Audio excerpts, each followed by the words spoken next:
मंगल मूर्ति सतगुरु मिलवें सर्वाधार। मंगलमय मंगल करन बारंबार। ज्ञान उदधि अरु ज्ञान घन सतगुरु शंकर रूप। नमो नमो बहुवार सकल सुपूजन भूप। बंदो गुरुपद कंज कृपा सिंधु नर रूप हरि। महामोहतम पुंज जासु वचन रवि कर निकर। धन्य धन्य सतगुरु सुखदा महिमा कही न जाय। जो कछु कहो तुम्हारी कृपा मोतें कछु न बस। बोलिए प्रेम से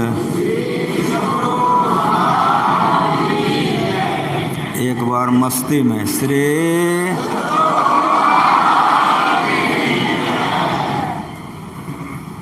पूज्यपाद बाबा, वंदनीय साधु समाज, सत्संग में पधारे सदात्माओं। अभी हम लोग उत्तर गीता से, संत कबीर साहब से और गुरु महाराज जी की वाणी से ध्यान के संबंध में सुन रहे थे। पाठ को भी सुना, व्याख्या भी सुने। ध्यानाभ्यास का आज अंतिम दिन है। ध्यान की बड़ी महत्ता है। जैसे अग्नि लकड़ी को जलाती है, ईंधन को, उसी तरह ध्यान सब पाप को जला देता है। सुन रहे थे कि नहीं? भ्रूण हत्या, ब्रह्म हत्या, सहस्रों ध्यान करने वालों का नाश हो जाता है। सुन रहे थे कि नहीं? ध्यान जिन्होंने किया है उसी को संत कहते हैं। उसके वाणी में बड़ा वजन है। उनके जीवन सुनिए या उनके उपदेश को सुनिए। जनाबाई का जन्म हो गया। आप सहजोबाई को जानते हैं, मीराबाई को जानते हैं। जनाबाई का जन्म हो गया। 4 साल की हुई, उसकी माँ मर गई। उसके पिता उनका पालन करने लग गए। उस समय में नामदेव जी महाराज इस धरती पर मौजूद थे। उनके पिता उनके सत्संग में जाते आते थे। तो जनाबाई बड़ी छोटी थी, ये भी साथ में जाती थी। तो कभी कभी उनके परिवार में ये घुल मिल जाती थी, उसको मन लग जाता था। तो उनके पिता कभी कभी छोड़ देते थे।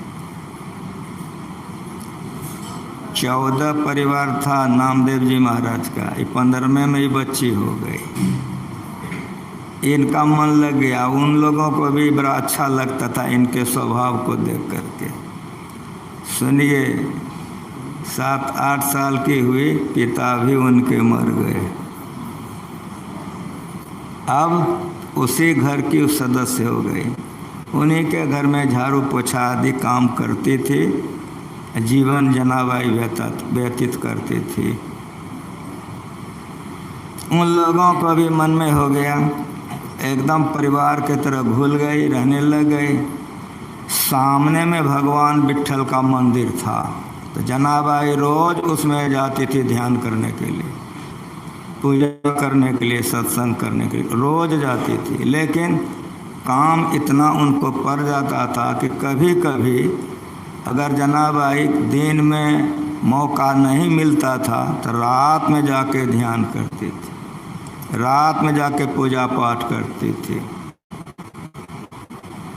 होते होते बहुत वर्ष बीत गई। भगवान विट्ठल के गले में रत्न पदक, बहुत कीमती बेशकीमती हार किसी बड़े सेठ ने चढ़ाया। भगवान के गले में रत्न पदक, बहुत बेशकीमती हार किसी सेठ ने चढ़ाया। सब लोग पूजा करने आते थे, जाते थे कि भगवान के गले में हार फलाने में चढ़ा, ये गुजर गए और कौन ले सकता है। तब राजा के मन में तकलीफ हो गई। राजा ने विचारा कि भगवान का रत्न पदक है, राजा ने सूली की सजा का आदेश कर दिया।